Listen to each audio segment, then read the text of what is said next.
Basically क्या है कि जैसे अगर if you write this in a more expanded form, differentiation करने के लिए इजी रहे उसके लिए, तो you can write it as Y I is equal to A into L I की पावर 1 माइनस अल्फ़ा इंटू में एक्स आई 1 की power alpha plus X I 2 की power alpha plus so on X I N की power alpha तक। अब अगर यहाँ पर जैसे तुम लेट्स से एक्स आई 1 की पावर अल्फ़ा से डिफ्रेंशिएट करो तो what you will get is कि बेसिकली अल्फ़ा इंटू में ए इंटू में एल आई की पावर 1 माइनस अल्फ़ा इंटू में एक्स आई 1 की पावर अल्फ़ा माइनस 1, ये मिल जाएगा ना। तो यहाँ पर सेम ही चीज़ की है, इट्स जस्ट एक्स आई 1 की जगह एक्स आई जे है, राइट। तो ये तुम्हें मिल जाएगा। इसके बाद तुमने क्या किया, y को जब एक्स आई जे के रिस्पेक्ट में डिफ्रेंशिएट किया, ये लिख दिया। डब्ल्यू एल आई में तो एक्स आई जे का कोई लेना देना नहीं है। सिमिलरली जब तुम P one X I one plus P two X two one X I two plus P three X I three इसको डिफ्रेंशिएट करोगे with respect to X I one let से, तो you will be left with P one बस, है ना। तो वैसे ही यहाँ पर पी जे लिख दिया हमने उसी लॉजिक से, राइट। तो इसको जब हम इक्वल टू ज़ीरो पुट करेंगे तो we will get this condition, ठीक है। अब डिमांड फंक्शन निकालना है तो क्या निकालना है, बस एक्स आई जे की वैल्यू, एक्स आई जे को लेफ़्ट साइड पे कर दो और बाकी सब चीज़ें राइट साइड पे कर दो। तो एक्स आई जे की पावर अल्फ़ा माइनस 1 लेफ़्ट में रहने दिया, बाकी सब चीज़ों को राइट में भेज दिया। फिर क्या किया, एक्स आई जे की पावर में अल्फ़ा माइनस 1 है। अच्छा, और सो अब ने बेसिक सिंप्लीफिकेशन है अब आगे कि पी आई ये सब तो ठीक है। एल आई की पावर 1 माइनस अल्फ़ा थी तो उसको न्यूमरेटर में ले जाके अल्फ़ा माइनस 1 कर दिया, ठीक है। एक्स आई जे की पावर अल्फ़ा माइनस 1 थी तो दोनों साइडों पे क्या कर दिया, 1 बाय अल्फ़ा माइनस 1 पावर ले ली, है ना। तो उतना किया एंड लास्ट में बस लास्ट स्टेप में हमने क्या किया है कि एल आई तो अलग हो गया और यहाँ पर 1 बाय अल्फ़ा माइनस 1 पावर थी। वी नो कि अल्फ़ा जो है वो 1 से कम होता है, तो 1 by alpha minus 1 negative power होगी, right. It's a good idea कि आप हमेशा जब भी आंसर छोड़ो तो you leave it with a positive power. तो इसलिए हमने रेसिप्रोकल लेके पावर को 1 बाय 1 माइनस अल्फ़ा कर दिया, ठीक है। ये तो स्टेप्स बेसिक थे। एंड यहाँ पर क्या किया, यहाँ पर इसकी प्राइस इलास्टिसिटी निकाली है। तो ये भी बहुत स्टैंडर्ड है। इसमें एक्स आई जे लिखा है, डेल एक्स आई। प्राइस इलास्टिसिटी के लिए क्या करेंगे, ये वाला फॉर्मूला होगा हमारा यूज़। तो ये फॉर्मूला लगाया है इसमें। हाँ, इसकी मैंने तुम्हें वो भी भेजी थी, क्या कहते हैं, फ़ोटो भी भेजी थी ना। हाँ,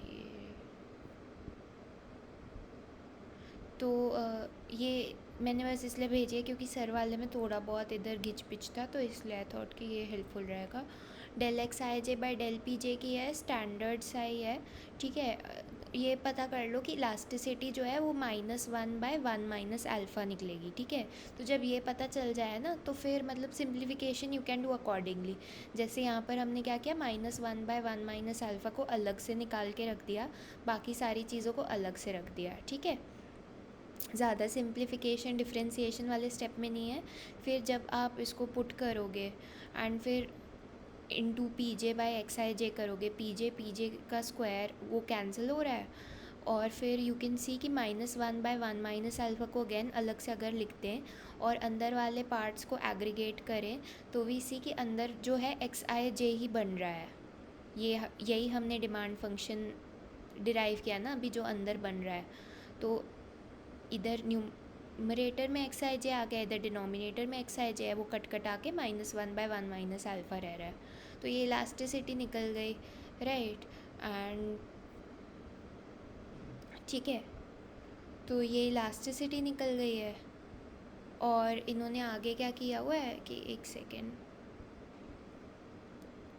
जैसे इन्होंने आगे ये किया हुआ है कि बेसिकली लर्नर्स इंडेक्स लगाया है। तो लर्नर्स इंडेक्स हमें पता है p minus M C by P is equal to basically 1 upon क्या चीज़ कहते हैं कि p minus M C by P is equal to 1 upon जो हमारा क्या होता है, इलास्टिसिटी का जो मॉड्यूलस होता है एब्सोल्यूट वैल्यू, उसके बराबर होता है, राइट। तो इसीलिए हमने जानबूझ के ये माइनस अलग बाहर ही रहने दिया, ताकि बाद माइनस हटाते ही 1/1 माइनस अल्फ़ा जो है वो हमारी एब्सोल्यूट वैल्यू आ गई इलास्टिसिटी की। इसीलिए हमने माइनस को जो है डिनोमिनेटर में भेज नहीं दिया या कुछ, राइट। तो 1/1 माइनस अल्फ़ा एब्सोल्यूट वैल्यू हो गई इलास्टिसिटी की, वो लिखी हुई है यहाँ पे। MC जो है वो हमने अज्यूम कर रखा है 1 है, ठीक है। तो अगर हम इसको फिर फर्दर सॉल्व करते हैं तो वी सी की प्राइस जो है आपका वो 1/α के बराबर निकल के आएगा, ठीक है। तो ये निकल गया। फिर इसमें बस एक सिंपल सा ग्राफ है कि ये डिमांड फंक्शन है, ठीक है। डिमांड फंक्शन है तो ऑफ कोर्स वाई एक्सिस पे प्राइस है, एक्स एक्सिस पे क्वांटिटी है, क्योंकि हमारा मतलब वेरिएबल ही एक्स आई जे है, तो इसलिए एक्स से ही डिनोट कर रहे हैं हम उसको, ठीक है। MC इज़ इक्वल टू 1 बनाया हुआ है, ठीक है। अब हमें पता है कि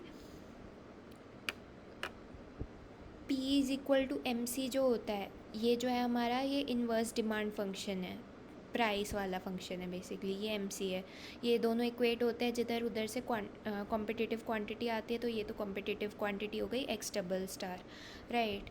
but P is equal to 1/α जो है, जो अभी हमने प्राइस डिराइव किया अपनी लर्नर्स कंडीशन से, कि बेसिकली जब मोनोपोली होगी तो इन दैट केस बेसिकली इसकी इंटरप्रिटेशन ये है कि जब एक फर्म जो है वो वैरायटीज़ बनाएगी तो उससे वैरायटीज़ उसको एनेबल करेंगे कि वो जो है एक प्राइस ऐसा चार्ज कर सके which is greater than MC।